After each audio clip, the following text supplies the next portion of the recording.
ಮಮತಾ ರಾಷ್ಟ್ರೋದ್ಯಾನ ಪ್ರೌಢಶಾಲೆ 9B ತರಗತಿಯಲ್ಲಿ ಓದುತ್ತಿದ್ದೇನೆ. ನನ್ನ ಪಾತ್ರ ಮಲ್ಹಾರಿರಾವ್. ಉಪಾರ ಪ್ರೀತಿ 9ನೇ ತರಗತಿ ಎ ವಿಭಾಗ ರಾಷ್ಟ್ರೋತ್ಥಾನ ಪ್ರೌಢಶಾಲೆ. ನನ್ನ ಪಾತ್ರ ಬಾಜಿರಾವ್ ಪೇಶ್ವೆ. ವಂದನಾ ಹೆಚ್ 8ನೇ ಬಿ ವಿಭಾಗದಲ್ಲಿ ಓದುತ್ತಿದ್ದೇನೆ. ನನ್ನ ಪಾತ್ರ ಮಣಿಕೋಜಿ ಸಿಂಧೆ. ಪಿ ದೀಪಾ 8ನೇ ಇ ವಿಭಾಗದಲ್ಲಿ ಓದುತ್ತಿದ್ದೇನೆ. ನನ್ನ ಪಾತ್ರ ರುಕೋಜಿ. ಎಚ್.ಎಂ. ಸೌಜನ್ಯ 9ನೇ ಎ ವಿಭಾಗದಲ್ಲಿ ಓದುತ್ತಿದ್ದೇನೆ. ನನ್ನ ಪಾತ್ರ ತಾತ್ಯ ಟುಂಟು. ಪ್ರಕೃತಿ 8ನೇ ತರಗತಿಯಲ್ಲಿ ಓದುತ್ತಿದ್ದೇನೆ. ನನ್ನ ಪಾತ್ರ ರುಕ್ಮಿಣಿ ಬಾಯಿ. ಕೆ. ಲಕ್ಷ್ಮಿ 8ನೇ ತರಗತಿಯಲ್ಲಿ ಓದುತ್ತಿದ್ದೇನೆ. ನನ್ನ ಪಾತ್ರ ಗಂಗಾಧರ್ ಭಟ್. ನನ್ನ ಹೆಸರು ಮುಕ್ತಾ. ನಾನು 8ನೇ ತರಗತಿಯಲ್ಲಿ ಓದುತ್ತಿದ್ದೇನೆ. ನನ್ನ ಪಾತ್ರ ಅಹಲ್ಯ ಬಾಯಿ. ನಾಗವೇಣಿ ಬಡಿಗೆ 9ನೇ ತರಗತಿ. ನನ್ನ ಪಾತ್ರ ರಾಜ ಪುರೋಹಿತರ ಪಾತ್ರ. ನನ್ನ ಹೆಸರು ಶ್ರೀದೇವಿ 9ನೇ ತರಗತಿಯಲ್ಲಿ ಓದುತ್ತಿದ್ದೇನೆ. ನನ್ನ ಪಾತ್ರ ಸೈನಿಕ.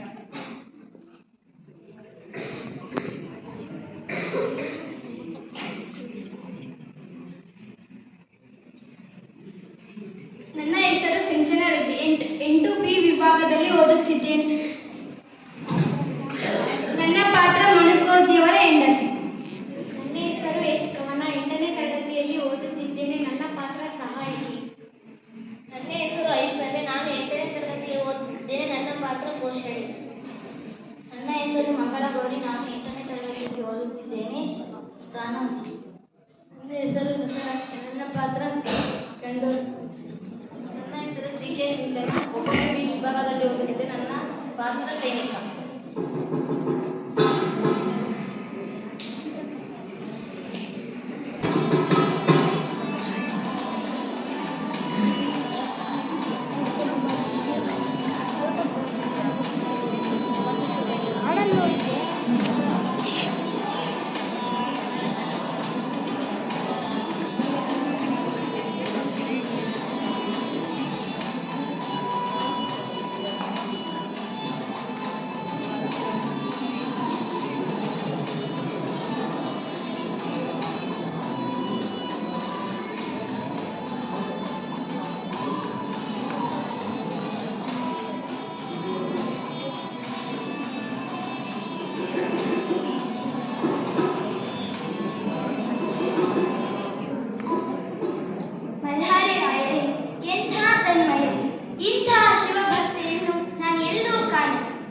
ಹೌದು ಪ್ರಭು.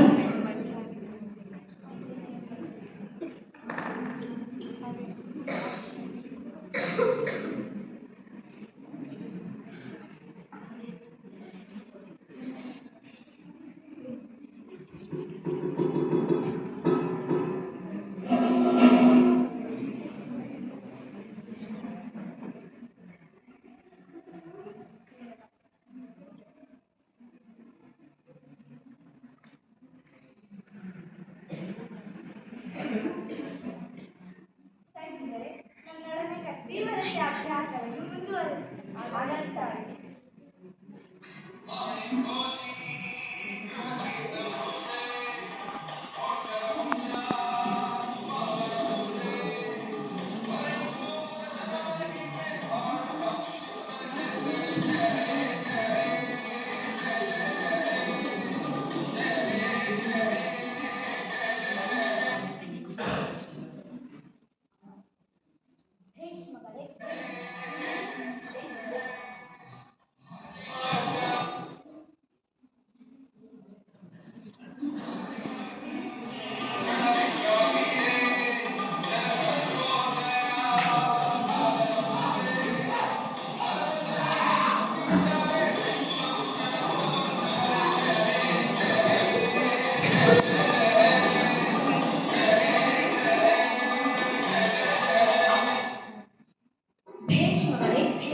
ಇವರೊಡನೆ ಮಾಡಿದ ಕತ್ತಿಯ ಅಭ್ಯಾಸ ಸರಿಯಾಗಿಯೇ ಇದೆ.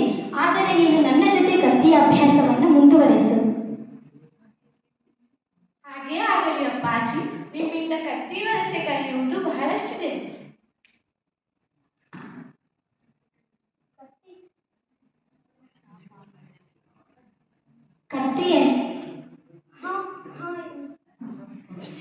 ಕತ್ತಿಯನ್ನು ಹ ಹ ಎಂದು ಕತ್ತಿಯಿಂದಲೇ ಬೀಸಬೇಕು.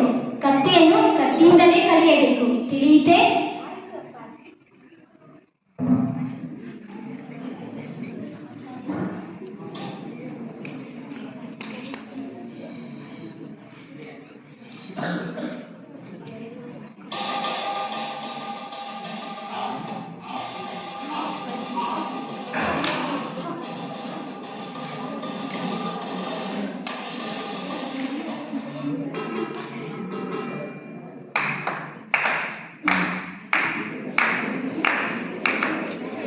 ಪರಮಾಶ್ಚರ್ಯ.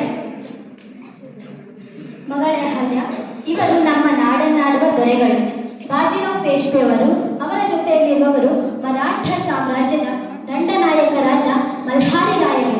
ಇವರಿಗೆ ವಂದಿಸಿ ಆಶೀರ್ವಾದ ಪಡೆದುಕೋ ಮಗಳೇ.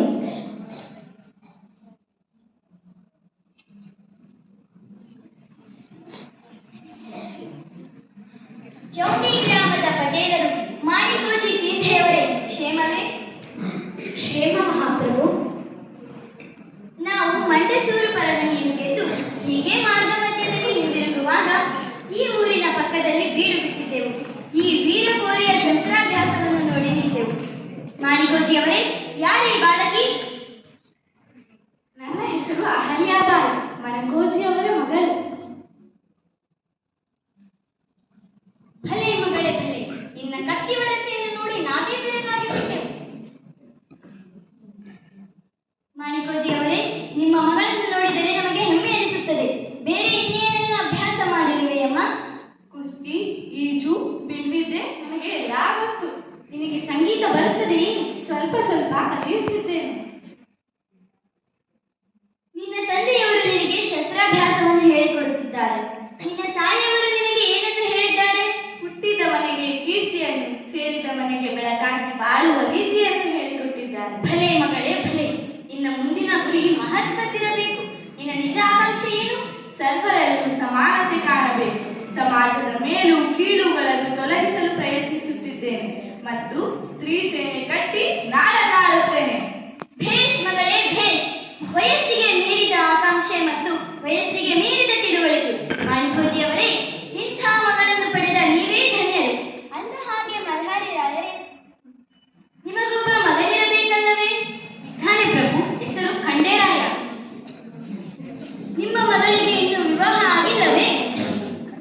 ಇಲ್ಲ ಪ್ರಭು, ಇನ್ನೂ ಇಲ್ಲ. ಮಲ್ಹಾರಿ ರಾಯರೇ, ನಿಮ್ಮ ಮಗನಿಗೂ ಇನ್ನು ವಿವಾಹ ಆಗಿಲ್ಲ ತಾನೆ? ಇಲ್ಲ ಪ್ರಭು, ಇನ್ನೂ ಆಗಿಲ್ಲ.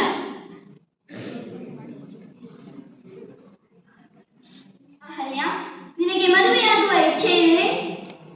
ನನಗೆ ಮದುವೆ? ಮಲ್ಹಾರಿ ರಾಯರೇ, ಅಹಲ್ಯಳನ್ನು ನೋಡಿದರೆ ನಿಮಗೇನು ಅನಿಸುತ್ತದೆ? ಈ ವೀರಕೋರಿಯನ್ನು ನಿಮ್ಮ ಮಗನಿಗೆ ತಂದುಕೊಡಿ. ಈಕೆ ಮುಂದೆ ಬಹಳ ಪ್ರಸಿದ್ಧಳಾಗುತ್ತಾಳೆ ಎಂದು ನನಗನಿಸುತ್ತದೆ. ನಿಮ್ಮ ಮನೆತನದ ಗೌರವವನ್ನು ಉಳಿಸುತ್ತಾಳೆಂದು ನನ್ನ ಅಂತರಾತ್ಮ ಹೇಳುತ್ತಿದೆ. ಮಾಣಿಕೋಜಿಯವರೇ, ನಿಮ್ಮ ಮಗಳನ್ನು ನಮ್ಮ ಮಲ್ಹಾರಿ ರಾಯನ ಮಗನಿಗೆ ಕೊಟ್ಟು ವಿವಾಹ ಮಾಡಬಾರದೇಕೆ? ನಿಮ್ಮಂತಹ ರಾಜಮನೆತನದವರಿಗೆ ನನ್ನ ಮಗಳನ್ನು ಸೊಸೆಯಾಗಿ ಕೇಳುವುದು ನನಗೆ ನಂಬಲಾಗುತ್ತಿಲ್ಲ. ನಾವು ಸಾಮಾನ್ಯ ಜನರು. ಹಾಗಾಗಿ ನಿಮ್ಮ ಅಂತಸ್ತು ವೈಭವಕ್ಕೆ ತಕ್ಕಂತೆ ನಾವು ನನ್ನ ಮಗಳನ್ನು ನಿಮ್ಮ ಮಗನಿಗೆ ಕೊಟ್ಟು ಮದುವೆ ಮಾಡಿಕೊಡಲು ನಮಗೆ ಸಾಧ್ಯವಾಗದ ವಿಷಯ. ಮಣಕೋಜಿಯವರೇ, ಚಿಂತಿಸಬೇಡಿ. ನಿಮ್ಮ ಮಗಳು ಧೈರ್ಯವಂತೆ, ಜಾಣೆ ಅಷ್ಟೇ ಅಲ್ಲ, ಬಹಳ ಅದ್ಭುತವಾಗಿದ್ದಾಳೆ. ಇವಳ ಮುಂದೆ ಯಾವುದೇ ಸಿರಿ ಸಂಪತ್ತು ಇಲ್ಲ. ನಾವು ನಿಮ್ಮಿಂದ ಯಾವುದೇ ವರದಕ್ಷಿಣೆಯನ್ನಾಗಲಿ ವರೋಪಚಾರವನ್ನಾಗಲಿ ನಿರೀಕ್ಷೆ ಮಾಡಿಲ್ಲ. ನಮಗೆ ಬೇಕಿರುವುದು ನಿಮ್ಮ ಮಗಳು ಅಹಲ್ಯೆ ಮಾತ್ರ. ನಾವು ನಮ್ಮ ಭವಿಷ್ಯದ ಕಂಗಳನ್ನೇ ಕಂಡಿದ್ದೇವೆ. ಆಗಲಿ ಪ್ರಭು, ಈ ವಿಷಯವನ್ನು ನಾನು ನನ್ನ ಕುಟುಂಬಸ್ಥರಿಗೆ ಹೇಳಿ ಬರುತ್ತೇನೆ. ಹೋಗಿ ಬನ್ನಿ, ಹೋಗಿ ಬನ್ನಿ. ನಿಮ್ಮ ಕುಟುಂಬಸ್ಥರಿಗೆ ಹಾಗೂ ಚೌಡಿ ಗ್ರಾಮಸ್ಥರಿಗೆಲ್ಲರಿಗೂ ತಿಳಿಸಿ. ಎಲ್ಲರೂ ಸಂತೋಷ ಪಡಲಿ. ಆಗಲಿ ಪ್ರಭು. ಇನ್ನು ಮುಂದೆ ಈಕೆ ಬರೀ ಅಹಲ್ಯೆ ಅಲ್ಲ, ಅಹಲ್ಯಾಬಾಯಿ ಹೋಳ್ಕರ್. ಮಲ್ಹಾರಿ ರಾಯರೇ, ನಿಮ್ಮ ಈ ನಿರ್ಧಾರ ನನಗೆ ಬಹಳ ಸಂತೋಷ ನೀಡಿದೆ. ಈ ಮಗು ಮುಂದೆ ರಾಜ್ಯವಾಳಬೇಕು, ಮರಾಠ ಸಾಮ್ರಾಜ್ಯದ ಕೀರ್ತಿ ಬೆಳಗಬೇಕು. ಈ ಮಗುವಿನ ಆಸೆ ಈಡೇರಬೇಕು.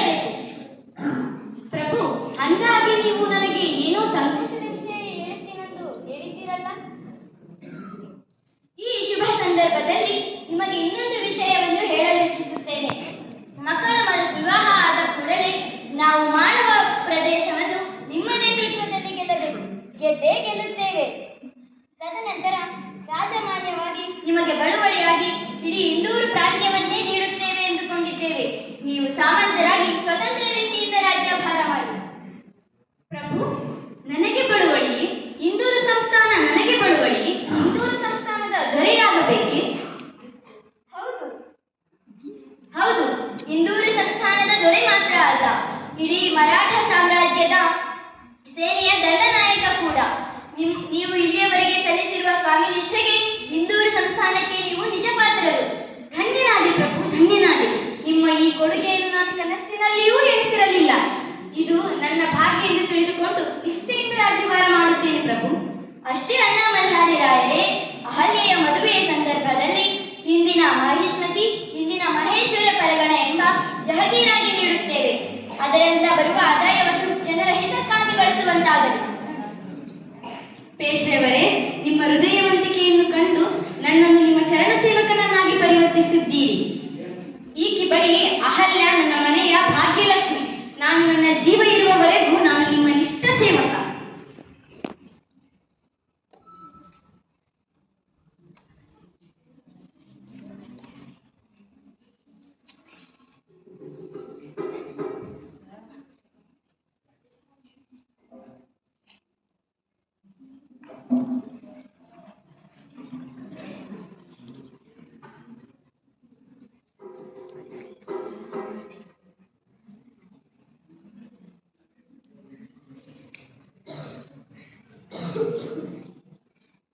ಮಹಾವಿಕ್ರಮ ಪೇಶ್ವೆ ಮಹಾರಾಜನಿಗೆ ಜಯವಾಗಲಿ.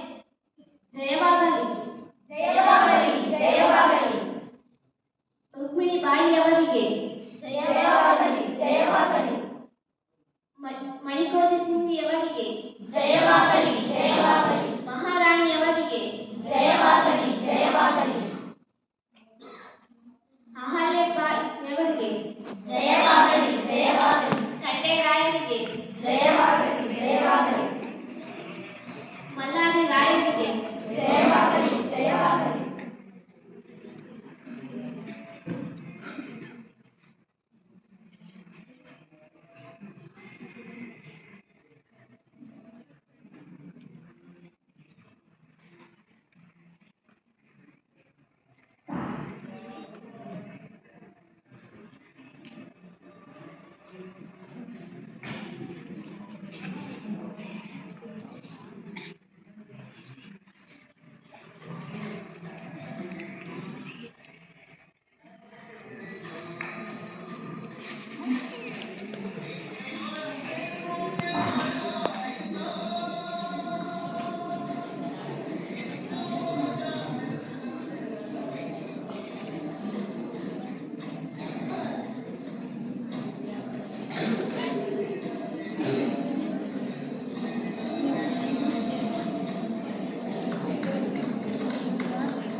ಭದ್ರ ಸಾಧನ. ಲೋಕದ ಜ್ಞಾನ ತಿಳಿಯಬೇಕಾದರೆ ನಾವು ಜ್ಞಾನ ಪಡೆಯಬೇಕು. ನಾವು ಜ್ಞಾನವಂತರಾಗಿ ಸುಜ್ಞಾನದ ಜೀವನದಲ್ಲಿ ಬೆರೆತು ಹೋಗಬೇಕು. ಇದಕ್ಕೆ ಬೇಕಾದುದು ವಿದ್ಯೆ. ವಿದ್ಯೆ ಇಲ್ಲದ ಮೇಲೆ ಅಂಧಕಾರ ಜೀವನ ಸಾಗಿಸಬೇಕಾಗುತ್ತದೆ. ಅಹಲ್ಯ, ಆ ವಿದ್ಯಾದೇವತೆ ನಿನಗೆ ಒಲಿದಿದ್ದಾಳೆ. ನಿನಗೆ ಮಂಗಳವಾಗಲಿ. ಹಾಗೆ ಆಗಲಿ ಪೂಜ್ಯರೇ. ನಿಮ್ಮ ಆಶೀರ್ವಾದ ಸದಾ ನನ್ನ ಮೇಲಿರಲಿ.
ಸಂತೋಷವಾಗಿದ್ದರೆ ನಮ್ಮ ನಾಡು ಸಂತೋಷವಾಗಿರುತ್ತದೆ.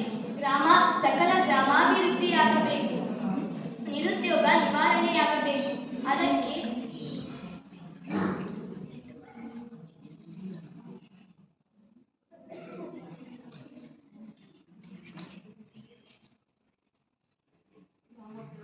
ಅದಕ್ಕೆ ಗ್ರಾಮೋದ್ಯೋಗಕ್ಕೆ ಒತ್ತು ಕೊಡಬೇಕು.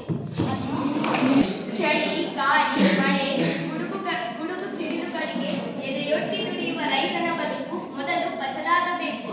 ರೈತ ನಮ್ಮ ದೇಶದ ಬೆನ್ನೆಲುಬು. ಅವನು ಸಂತೋಷವಾಗಿದ್ದರೆ ನಮ್ಮ ನಾಡು ಸಂತೋಷವಾಗಿರುತ್ತದೆ.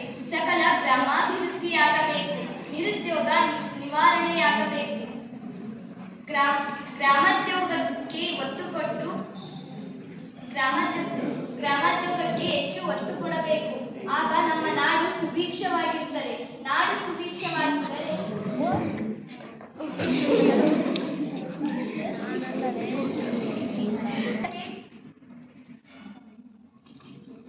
ಅದಕ್ಕೆ ಗ್ರಾಮಾಭಿವೃದ್ಧಿಯಾಗಬೇಕು. ಗ್ರಾಮಾಭಿವೃದ್ಧಿಯಾದರೆ ನಾಡಾಭಿವೃದ್ಧಿಯೂ ಆಗುತ್ತದೆ ಮಗಳೇ.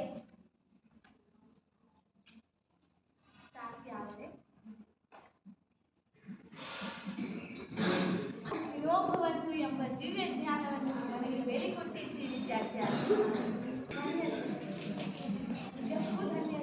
ಈ ಕನ್ನಡ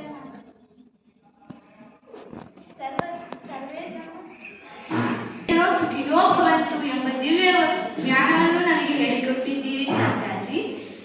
ನಮ್ಮ ಪೂರ್ವಜರು ನಿಜಕ್ಕೂ ಧನ್ಯರು. ಈ ಕನ್ನಡ ನಾಡಲ್ಲಿ ಹುಟ್ಟಿ ಬೆಳೆದ ಎಲ್ಲರಿಗೂ ಕನ್ನಡ ನಾಡಲ್ಲಿ ಹುಟ್ಟಿ ಬೆಳೆದವರು ಧರ್ಮವನ್ನು ಮೀರಿ ನಡೆದವರಲ್ಲ. ಶ್ರೀಕೃಷ್ಣ ದೇವರಾಯರು ಸರ್ವಧರ್ಮಗಳನ್ನು ಸಮಾನತೆಯ ಮೂಲಕ ಅಳಿದು ಹಿಂದೂ ಧರ್ಮದ ರಕ್ಷಣೆಕಾರರಾಗಿದ್ದಾರೆ.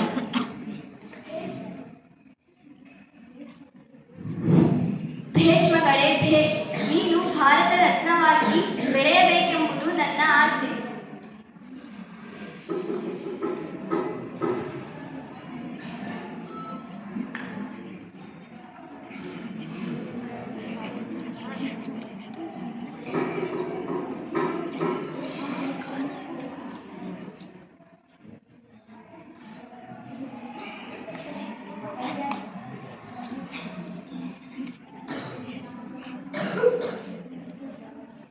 ಅಹಲ್ಯಾದೇವಿ, ನಾವು ಬರುತ್ತೇವೆ.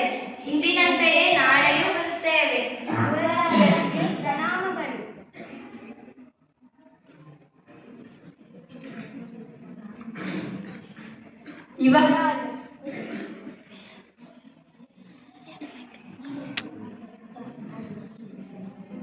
ಯುವರಾಜ, ಅಧಿಕಾರ ಎಲ್ಲದು ನಿನ್ನದು. ನಡೆಯಲಿ, ಅದೆಷ್ಟು ದಿನ ನಡೆಯುತ್ತೋ ನಡೆಯಲಿ.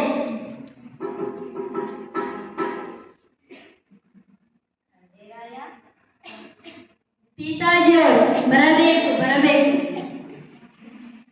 ಮಗ ಖಂಡೇರಾಯ, ನೀನು ಮುಂದೆ ರಾಜ್ಯವನ್ನಾಳಬೇಕಾದವನು.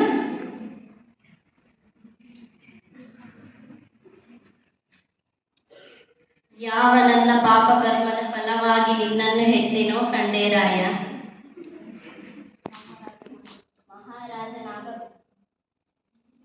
ನಾಳೆ ಮಹಾರಾಜನಾಗಬೇಕಾಗಿರುವ ನೀನು ಹಿಂದೂರನ್ನು ಹೇಗೆ ಪಾಲಿಸುತ್ತೀಯ, ಹೇಗೆ ರಕ್ಷಿಸುತ್ತೀಯ, ಹೇಗೆ ಜನಾನುರಾಗಿಯಾಗುತ್ತೀಯ? ಮಹಾರಾಜ, ನಿಮ್ಮ ದೃಷ್ಟಿಯಲ್ಲಿ ನಾನು ಕುಡುಕ, ಹೆಣ್ಣು ಬಾಕ.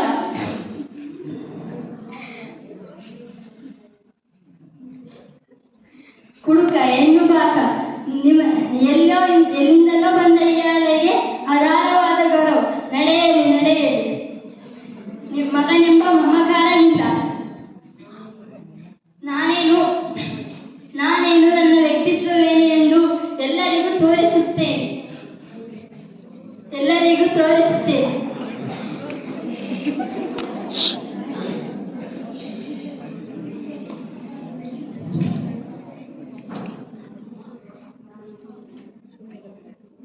ನಾನಿಲ್ಲಿ ಬಂದಾಗಿನಿಂದಲೂ ಎಲ್ಲವನ್ನು ಗಮನಿಸುತ್ತಲೇ ಇದ್ದೆ. ಅವರಿಂದ ನಿಮಗೆಷ್ಟು ನೋವಾಗಿದೆಯೋ ಏನು. ದಯವಿಟ್ಟು ನನ್ನನ್ನು ಕ್ಷಮಿಸಿ. ಅವರನ್ನು ನೋಡಿಕೊಳ್ಳುವುದು ಅವರನ್ನು ನೋಡಿಕೊಳ್ಳುವುದರಲ್ಲಿ ನನ್ನ ಪಾಲು ಇದೆ. ನಾನಿಂದು ವಾಗ್ದಾನ ಮಾಡುತ್ತೇನೆ. ಮುಂದೆ ಎಂದೂ ಹೀಗಾಗದಂತೆ ನೋಡಿಕೊಳ್ಳುವುದು ನನ್ನ ಜವಾಬ್ದಾರಿ.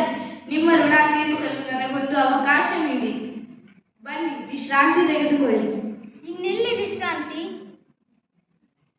ಇನ್ನೆಲ್ಲಿ ವಿಶ್ರಾಂತಿ? ಇನ್ನೆಲ್ಲಿ ವಿಶ್ರಾಂತಿ? ನನ್ನ ಮಗ ಹೀಗೆ ನನ್ನ ಕಣ್ಣೆದುರಿನಲ್ಲಿಯೇ ಒಬ್ಬ ಕಂಟಕನಾಗಿ ನಮ್ಮ ಇಡೀ ಸಾಮ್ರಾಜ್ಯದ ಗೌರವವನ್ನೇ ನಾಶ ಮಾಡುತ್ತಿದ್ದಾನೆ. ಇಂತಹ ಕುಲಬಾಕನನ್ನು ಜನ್ಮ ಕೊಟ್ಟಿರುವ ನಾವು ಮಹಾಪಾಪಿಗಳಮ್ಮ, ನಾವು ಮಹಾಪಾಪಿಗಳು. ಮಗಳೇ ಅಹಲ್ಯ, ನಿನ್ನಲ್ಲಿರುವ ಜನಪರ ಕಾಳಜಿಯ ಕೊಂಚ ಭಾಗವಾದರೂ ಖಂಡೇರಾಯನಲ್ಲಿ ಇದ್ದಿದ್ದರೆ ನಮಗೆ ನೆಮ್ಮದಿ ಇರುತ್ತಿತ್ತು. ಜನಪರ ಕಾಳಜಿ ಇಲ್ಲದೆ ಅವನು ನಾಳೆ ಮಹಾರಾಜನಾಗಿ ಹಿಂದೂರನ್ನು ಹೇಗೆ ಪರಿಪಾಲಿಸುತ್ತಾನೆ? ತಾಯೇ, ನನ್ನಲ್ಲಿರುವ ಅಪಾರ ಸಂಪತ್ತು ಇನ್ನು ಮುಂದೆ ನಿನ್ನದು. ನಿನಗೆ ಬೇಕೆಂದಾಗ ತೆಗೆದುಕೊಂಡು ಜನರ ಹಿತಕ್ಕಾಗಿ ಬಳಸು. ನಿನ್ನ ಹೊಟ್ಟೆಯಲ್ಲಿರುವ ನನ್ನ ವಂಶದ ಎರಡನೇ ಕುಡಿ ಬೆಳೆಯುತ್ತಿರಲಿ. ನಿನ್ನಿಂದಾದರೂ ನಮ್ಮ ವಂಶದ ಕುಡಿ ಬೆಳಗಲಿ.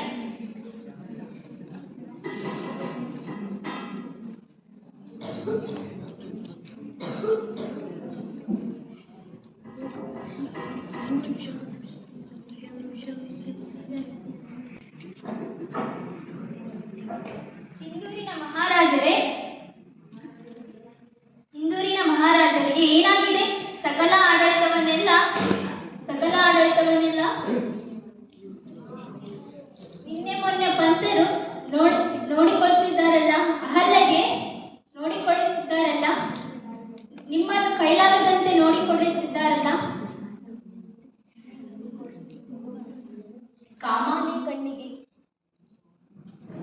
ಕಾಮಾಲೆ ಕಣ್ಣಿಗೆ ಕಾಣುವುದೆಲ್ಲ ಹಳದಿ ಎಂಬಂತಾಗಿದೆ.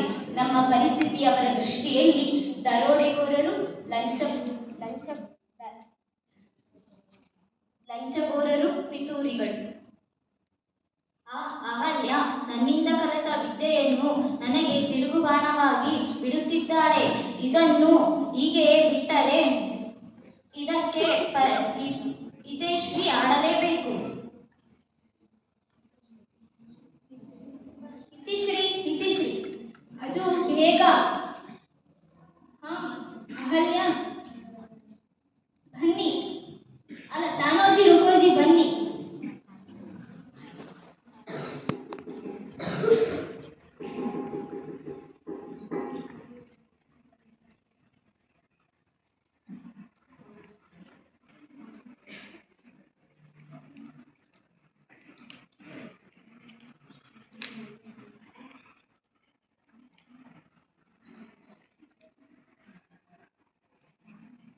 ಅಮ್ಮ, ಇದೇನೆಲ್ಲ?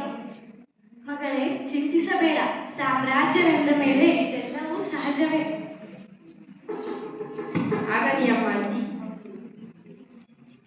ಗಂಗಾಧರರಾವ್ ಪಂತೆ ನಡೆಸಿದ ಪಿತೂರಿನ ಬಗ್ಗೆ ಮತ್ತು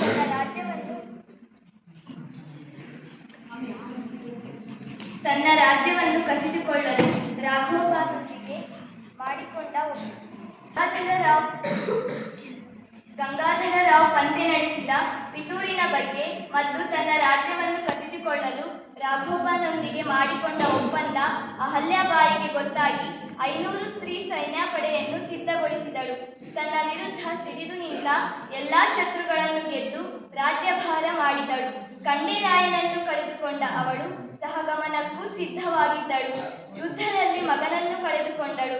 ಅದಾದ ಸ್ವಲ್ಪ ದಿನದಲ್ಲಿಯೇ ಮಗಳನ್ನು ಕಳೆದುಕೊಂಡಳು. ಎಲ್ಲವನ್ನೂ ಕಳೆದುಕೊಂಡ ಮೇಲೂ ಎದೆಗುಂದದೆ ರಾಜ್ಯಭಾರ ಮಾಡಿದಳು. ಬೃಹತ್ ಗಾತ್ರದ ಹೋಳ್ಕರ್ ಸಾಮ್ರಾಜ್ಯದ ಮಾಲೀಕಳಾಗಿದ್ದರೂ ಯಾವುದೇ ತೆರನಾದ ಸ್ವಾರ್ಥ ಭಾವನೆ ಇಲ್ಲದೆ ನಿಸ್ವಾರ್ಥದಿಂದ ಆಕೆ ತನ್ನ ಪ್ರಜೆಗಳಿಗೆ ಸಲ್ಲಿಸಿದ ಸೇವೆ ಇತಿಹಾಸದಲ್ಲಿ ಅಜರಾಮರವಾಗಿದೆ. ಇಡೀ ಇತಿಹಾಸವನ್ನು ಇಂಚಿಂಚು ಬಿಡದೆ ಹುಡುಕಿದರೂ ಆಕೆಯಂಥ ಆಡಳಿತಗಾರಳು ಬೇರೆಲ್ಲೂ ಸಿಗಲಾರಳು. 16 ಕೋಟಿ ರೂಪಾಯಿಗಳ ವೈಯಕ್ತಿಕ ನಿಧಿಯನ್ನು ದೇವರ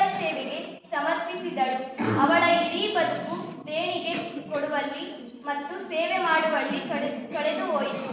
ನಿಷ್ಕಾಮ ಕರ್ಮ ಯೋಗಿಯಂತೆ ಬಾಳು ನಡೆಸಿದ ಅವಳು ಅನೇಕ ದೇವಾಲಯಗಳನ್ನು ಜೀರ್ಣೋದ್ಧಾರ ಮಾಡಿದಳು. ಅದರಲ್ಲಿ ಅಯೋಧ್ಯೆ ಶ್ರೀರಾಮ ಮಂದಿರ ಮತ್ತು ಕಾಶಿಯ ವಿಶ್ವನಾಥ ದೇವಾಲಯ ಪ್ರಮುಖವಾದವು. ಲೋಕಮಾತೆ ಅಹಲ್ಯಾಬಾಯಿಗೆ, ಲೋಕಮಾತೆ ಅಹಲ್ಯಾಬಾಯಿಗೆ.